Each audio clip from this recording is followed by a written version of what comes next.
ఉత్తర తెలంగాణ ప్రజల ఇలవెల్పు సాధారణంగా ఉమ్మడి ఆంధ్రప్రదేశ్ కానీ పాత నైజాం పాలిత ప్రాంతాలు ఏవైతున్నాయో కర్ణాటకకు సంబంధించిన కొద్ది ఏరియా, విదర్భ ఏరియా, వీళ్ళందరికీ కూడా కులదేవం రాజరాజేశ్వర స్వామి. దాదాపు 920 సంవత్సరాల చరిత్ర ఉంది ఆ దేవాలయం. అనేకమైన నైజాం పీరియడ్లో కూడా ఆ తాకిడిని తట్టుకొని కూడా ఆ దేవాలయం నిలబడ్డది. చాలా వరకు కూడా బ్రిటిష్ వాళ్ళు నైజామో వీళ్ళంత అనేక దేవాలయం దాడులు చేసినా ఆ దాడులను తట్టుకొని కూడా నిలబడ్డది. హిస్టారికల్గా రాజరాజ మహేంద్రుడు నిర్మించినని మనం చెప్తా ఉన్నాం. ధర్మగుండకు ఒక విశిష్టత, కోడెముక్కకు ఒక విశిష్టత, కోటి లింగాలకు ఒక విశిష్టత, అసలు ఒక విభిన్న రకాల దేవాలయ సముదాయం, దేవుళ్ళ సముదాయం వేములవాడ.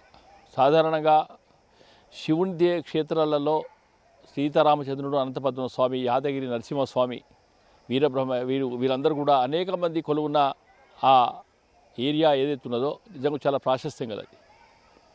మరి వీళ్ళు పునర్నిర్మాణం అంటూ ఉన్నారు. అది పునర్నిర్మాణం పదమే కాదు, పునర్నిర్మాణం కాదు, అభివృద్ధి దశలో విస్తరణ దిశగా చేస్తూ ఉన్నారు.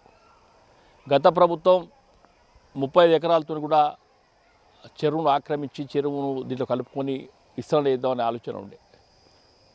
అంటే నేను మొన్న కూడా చాలా వరకు చెప్పాను.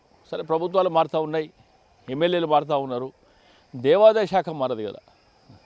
అదే స్థపతులు, అదే ఇంజనీర్లు, అదే అధికారులు 4 సార్లు మ్యాప్ను మార్చారు. మరి విస్తరణలో భాగంగా చాలామంది ఎదురు చూసేది అసలు ఆ దర్గా ఏ పరిస్థితి ఉంటుంది, ఎక్కడ ఉంటుంది అనేది. మేము కూడా ప్రభుత్వానికి మొట్టమొదటిగా చెప్తా ఉన్నాం, ఇది సరైన సమయం అనుకుంటా ఉన్నాం మేము.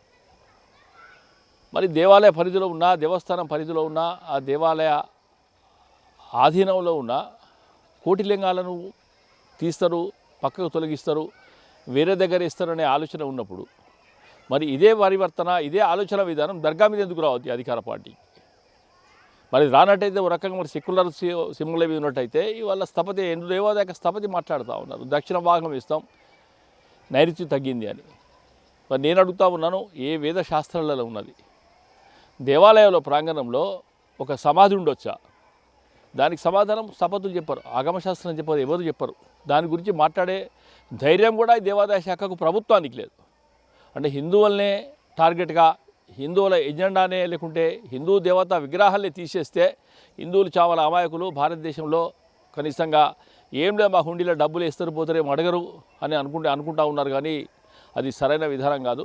మేము డిమాండ్ చేస్తూ ఉన్నాం, అసలు మొట్టమొదటి ఆలయ విస్తరణ ఆ మసీదును తీస్తారా, లేకుంటే మసీదుగా దర్గాను తీస్తారా, తీయరా, అది క్లారిఫై చేసిన బాధ్యత స్థానిక ప్రజాప్రతినిధుల మీద, కాంగ్రెస్ పార్టీ నాయకుల మీద, ఈ ప్రభుత్వం మీద ఉంది. మేమైతే డిమాండ్ చేస్తూ ఉన్నాం, ఆలయ విస్తరణ జరిగినట్టయితే ఖచ్చితంగా కూడా అది అక్కడి నుంచి తీసేస్తేనే మనందరి గౌరవం నిలబడుతుంది. హిందువులకు కనీసంగా అనుకూలంగా గౌరవం ఇచ్చిన పరిస్థితి కాంగ్రెస్ పార్టీకి, లేకుంటే అధికార పార్టీకి ఉంటుంది. కానీ సూడో సెక్యులరిజం పేరు మీద దాన్ని ఏమాత్రం ముట్టుకోకుండా విస్తరణకు భక్తులకు నష్టమవుతుంది, భక్తులకు కష్టమవుతుంది అని కోటిలింగాలను ముడితే మాత్రం ఊరుకునే ప్రసక్తి లేదు. ఆలయ విస్తరణ ఏదైతున్నదో ఆగమశాస్త్ర ప్రకారం లేదనడం అది చాలా విడ్డూరం. ఆ పవిత్రమైన ప్రదేశం చాలా అంత పవర్ఫుల్గా లేకుంటే ఇన్ని లక్షల మంది, కోట్ల మంది వచ్చేటోళ్ళే కాదు. భారతీయ జనతా పార్టీ పుట్టనాడు, కాంగ్రెస్ పార్టీ ప్రచారం చేయనాడు, టీఆర్ఎస్ పార్టీ పుట్టనాడు కూడా ఈ దేవాలయంకు 100 ఏళ్ల చరిత్ర ఉంది. వస్తూ ఉన్నారు, పోతూ ఉన్నారు ప్రజలు. ఇలా రాజకీయ పార్టీ నాయకుల గురించో లేకుంటే అభివృద్ధి గురించో ప్రజలు ఈ దేవాలయంకి వస్తలేరు.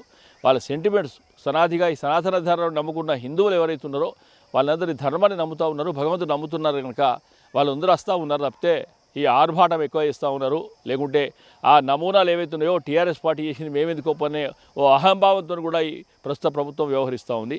ఇది సరైన విధానం కాదు. మేము ఖచ్చితంగా చెప్తా ఉన్నాం, ఈ విస్తరణలో భాగంగా దాన్ని అక్కడికి వెళ్ళి తొలగించాల్సిన మేము డిమాండ్ చేస్తూ ఉన్నాం.